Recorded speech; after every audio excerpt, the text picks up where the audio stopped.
Grabe. Grabe ho mga kababayan. Ipakukulong daw lahat ng kumakalaban sa administrasyon na ito.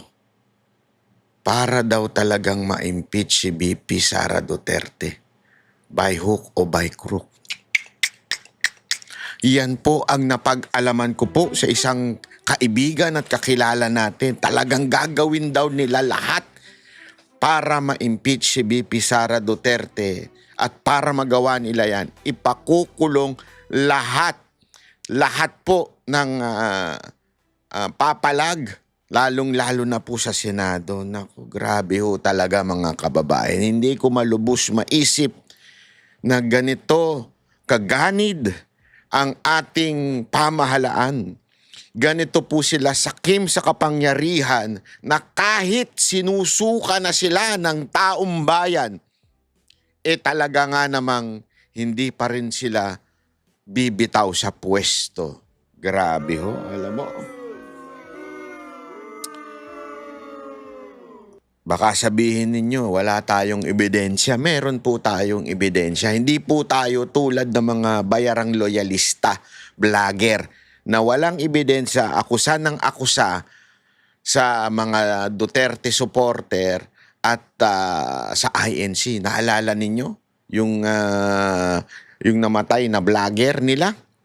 Anong ginawa nila? Kesyo pagbibintang ang ginawa nila na kesyo mga Duterte vloggers o Duterte supporter o di kaya ang INC daw ang pumatay doon sa kanilang kasamahan. Hindi po totoo yan.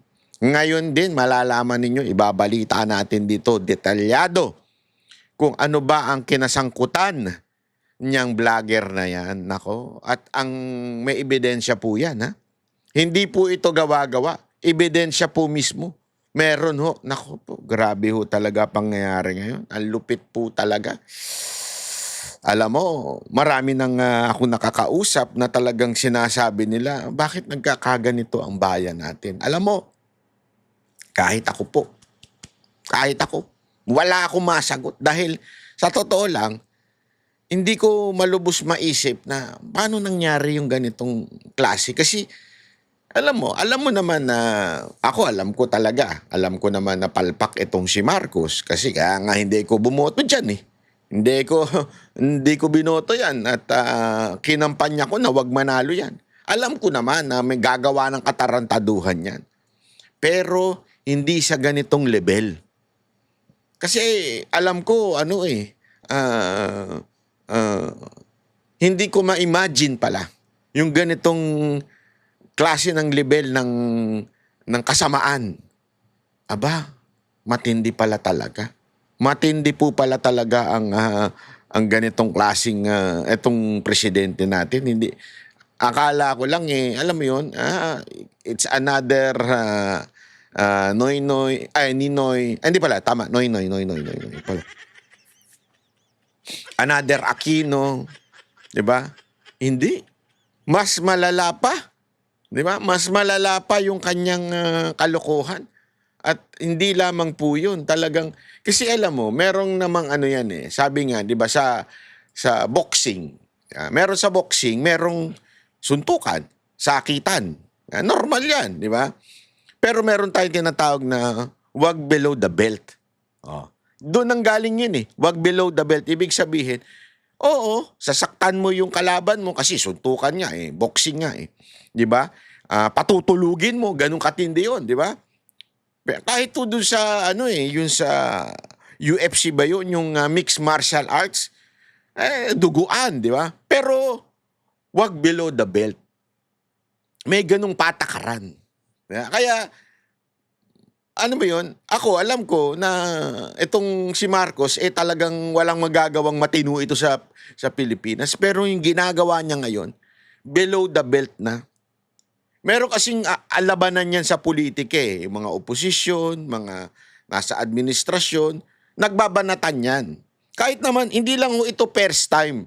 Pero ngayon talagang below the belt, may pakulong na eh. Sabi pa nga ni Cayetano, handa akong magpakulong. Huwag lang akong ipapatay. Naku po, patay tayo dyan. Di ba? Sino ba ang pinagbibintangan niya na ipakukulong siya? Si Lacson. Nako.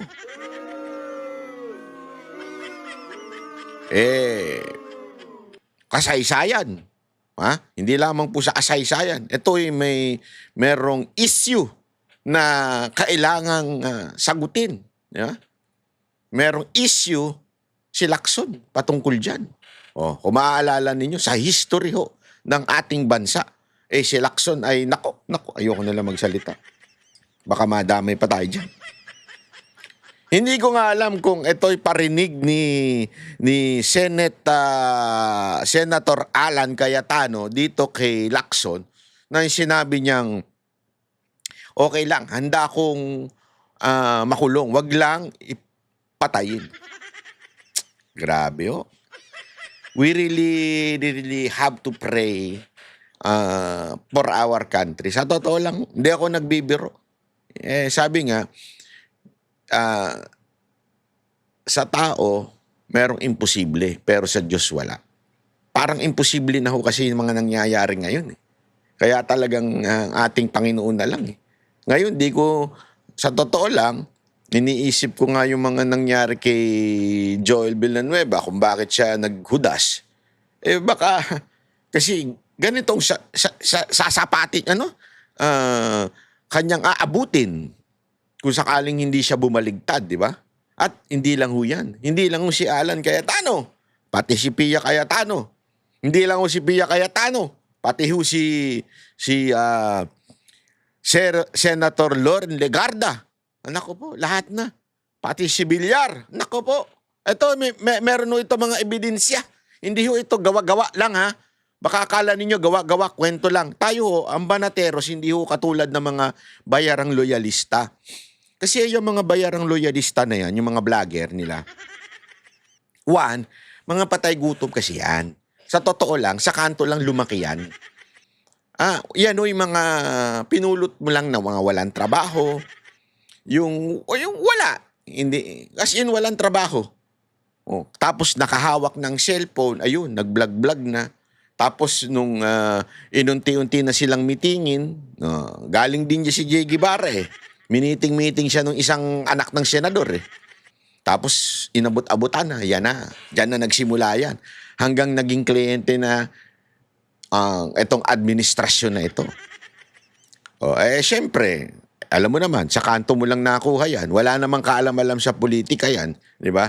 As in, bobo naman yung mga yan Meron nga isa dyan, di ba? Kinikwento ko sa inyo, dating jowa ng MG na hiniwalayan dahil lang bubugbog. Di ba? Gago yan Yung ganyan sila kahipokrito. Puna sila ng masama kay VP Sara Duterte, violente daw. Pero siya, nang bubugbog ng jowa. Kaya nga alam mo, pinapili ko yun. Sabi ko yun sa MJ na yan Kasi hindi ko alam Akala ko single. Kasi bawal sa amin na may jowa. Akala ko single. Tapos, nung nakita ko may mga pasapasa, sabi ko, ano nangyari sa'yo? Hindi naman ganyan katindi sayawan natin na bakit pasapasa? Binugbog daw siya ng jowa niya. Isang dahilan doon dahil idol ako nung taga-MG na tapos yung jowa niyang vlogger, tanga. Tanga na, bobo pa, tapos irresponsible pa, as in, ewan ko kung pumapatol sa bakla yun dahil walang pera daw yun sabi ko, anak ka ng wedding, nagjowa ka, wala pang pera, bobo pa. Sana ka kung pogi pangit din Sabi ko, pambihira ka So, hiniwalayan niya. No? Sabi ko, ganyan ka-plastic yung mga yan. This time, si Mima din. Naku po. No comment ako. Sumalangit na nga nawa ang kanyang kaluluwa pero hindi ako nagsabi niya, mamaya pag-uusapan natin yan. Mamaya na, unya-unya. Siyempre, pag-usapan muna natin yung malalaking tao. Huwag muna yung mga walang kakwenta-kwentang mga loyalistang vlogger na bobo na bayaran pa. Kasi nga naman, pagka wala kang content meron pa dyan, bata ni Tulpo. Bata ni Tulpo. Banat ng banat sa banatero, sabi ko. Maya ka naman, Brad. Magkakilala tayo. Magkapareho. Alam ko yung karakas mo. Di ba? Sa akin lang, ano yun para bagang medyo hiya ka naman ng konti. Mahiya ka naman ng konti. Lakas ng loob mo magsalitang bobo ang banateros, yung mga kasamahan ko. Ikaw nga Walang level I mean, wala ka nga, hindi ka nga marunong, uutal-utal ka pa Kung wala kang script, di mo wala ka mako-content. Alam natin yan, kung wala kang script, lagi kang napapahiya. Medyo ako, hindi na kita papangalanan dahil nakakaya naman. Ako, meron kahit pa paano, meron pa naman akong honor. Yeah? Meron pa naman akong integrity na hindi katulad mo. Na medyo sablay na talagang. Kasi ganyan yung mga yan Sa totoo lang, ito mga bayarang vloggers ng administrasyon na ito.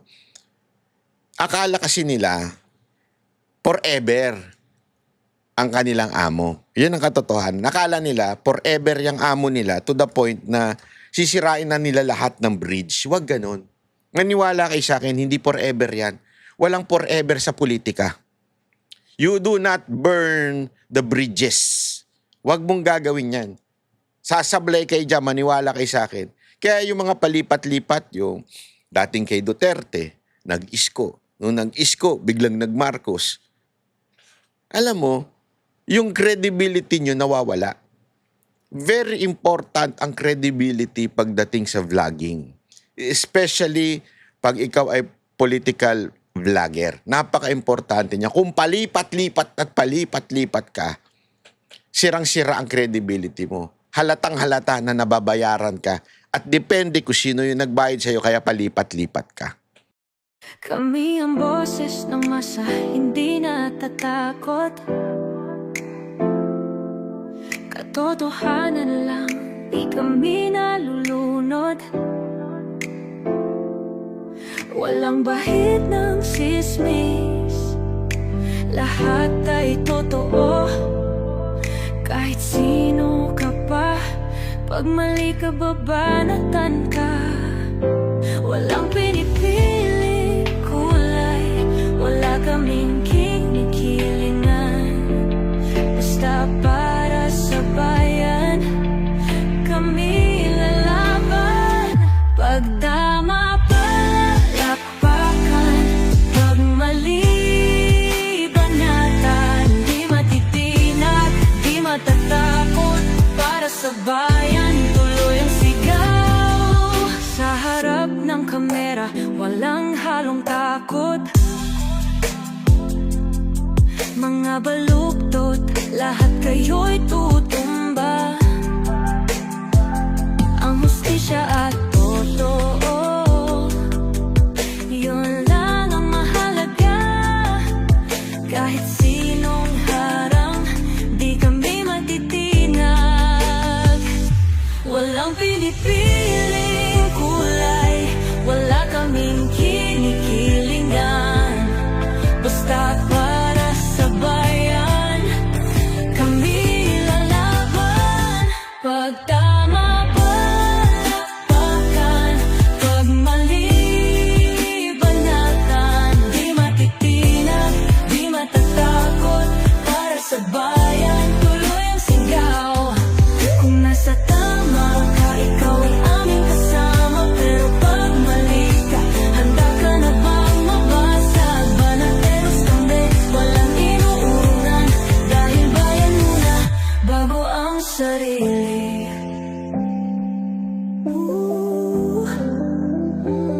Bago ang sarili.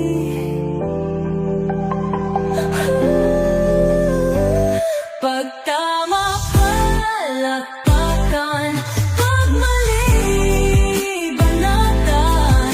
Banateros ang sigaw, katotohanan ang laban.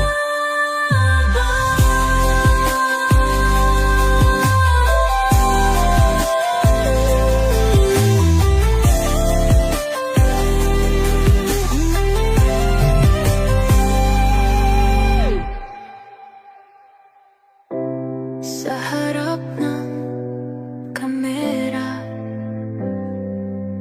walang halong